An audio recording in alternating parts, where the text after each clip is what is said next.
अब्दुल रशीद साहब को जानते हो? हैं?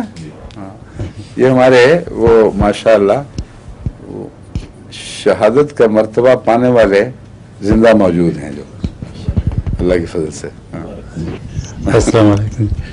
मेरा सवाल ये है कि शबकदर में जो वाक़या हुआ था ये है ना, जिनको बहुत हर तरह से मारा कूटा, खुदा ने बचाना था, बचा लिया, उनकी कुछ पेश नहीं गई। खुदा ताला की रजा हासिल करने के लिए कौन सा आसान तरीका है? मुश्किल तरीके तो आपने दिखा दिए आसान तरीक तो दुआ है सबसे आसान, जो मुश्किलों में आसान, मुश्किलों को आसान करने में मदद देता है। जी शायद आसान तरीन भी यही तरीका हो, कोई अगर दुआ हो तो फिर आसान हो जाता है।